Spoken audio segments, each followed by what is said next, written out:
কিভাবে জামিন পেয়ে যায়। একের পর এক নারীর ধর্ষণ, নিপীড়ন, খুন, হত্যাকাণ্ড আমরা দেখেছি, মততন্ত্র আমরা দেখেছি। আমাদের যে সরকার ক্ষমতায় এসেছেন, ইন্টারিম সরকার, সেই সরকার নিদারুণভাবে ব্যর্থতার পরিচয় দিয়েছেন মানুষের জানমাল নিশ্চিত করার জন্য। আমরা বলতে চাই, আজকে যে আওয়াজ উঠেছে এই আওয়াজ নতুন কোনো আওয়াজ নয়, যে নারীর যে নিরাপত্তা এটা সরকারকে দিতে হবে। আমরা বলতে চাই সরকারকে তার দায়িত্ব পালন করতে হবে। আমরা বলতে চাই, প্রশ্ন রাখতে চাই আজকে যে ইন্টারিম ক্ষমতায় আসার পর কিভাবে পূজা যে ধর্ষণ হয়েছে তা সেই ধর্ষক কিভাবে জামিন পেয়ে যায়। আমরা প্রশ্ন রাখতে চাই, নুসরাত হত্যাকাণ্ডের পর সারা বাংলাদেশ আমরা তোলপাড় করেছিলাম, রাস্তায় নেমেছিলাম। সেই নুসরাতের ধর্ষণ এবং হত্যাকাণ্ডের সাথে সেই যে সংশ্লিষ্ট ওসি, সেই যে ওসি তারা ভিডিওটা প্রচার করেছিল, সেই ওসি কিভাবে জামিন পেয়ে যায়।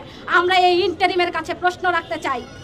আর প্রশ্ন রাখতে চাই, 7 মাস লাগলো এই কথা বলতে যে এই ধর্ষণ, নারী নিপীড়নের বিরুদ্ধে জিরো টলারেন্স, এটা 7 মাস লাগলো। যখন সারা বাংলাদেশের নারীরা, সাধারণ শিক্ষার্থীরা রাস্তায় নেমেছে, তখন আপনাদের মনে হয়েছে যে জিরো টলারেন্স।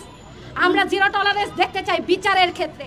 আমরা জিরো টলারেন্স দেখতে চাই বাংলাদেশের আইনগুলোতে। যেই আইনটা আছে সেই আইনটাই আপনারা প্রয়োগ করেন। আপনার যে পুলিশ বাহিনী আছে তারা তাদের যেন দায়িত্ব পালন করে। যেই ডাক্তার নারীরা যারা এই ভুক্তভোগী তারা বারংবার শেমিং এর শিকার হন, তাদের আজকে অবস্থান কোথায়? আমরা প্রশ্ন রাখতে চাই, আপনারা বলেছেন জিরো টলারেন্স, তাহলে চট্টগ্রাম বিশ্ববিদ্যালয়ের যে মেয়েদেরকে 9 জন মেয়েকে বহিষ্কার করলো, সেইখানকার যে প্রক্টর যে স্লাট শেমিং করলো ফেসবুক থেকে শুরু করে সমস্ত, তার ব্যাপারে আপনাদের পদক্ষেপ কি? এইটা বাংলাদেশের মানুষ জানতে চায়। আমরা বলতে চাই, এটা মুখস্থ কোনো কথা না।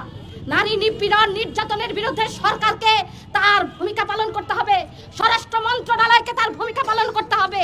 সেজন্য আমরা বলতে চাই যে এই ব্যর্থতার দায়ভার নিয়ে অবিলম্বে এই জাহাঙ্গীরকে পদত্যাগ করতে হবে।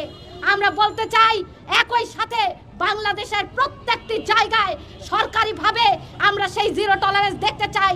নারী যেন নির্যাতিত না হয়, সেইটার জন্য আপনারা পদক্ষেপ গ্রহণ করুন, যাতে সেই পদক্ষেপ দেখে অন্য কেউ আর সাহস না করে।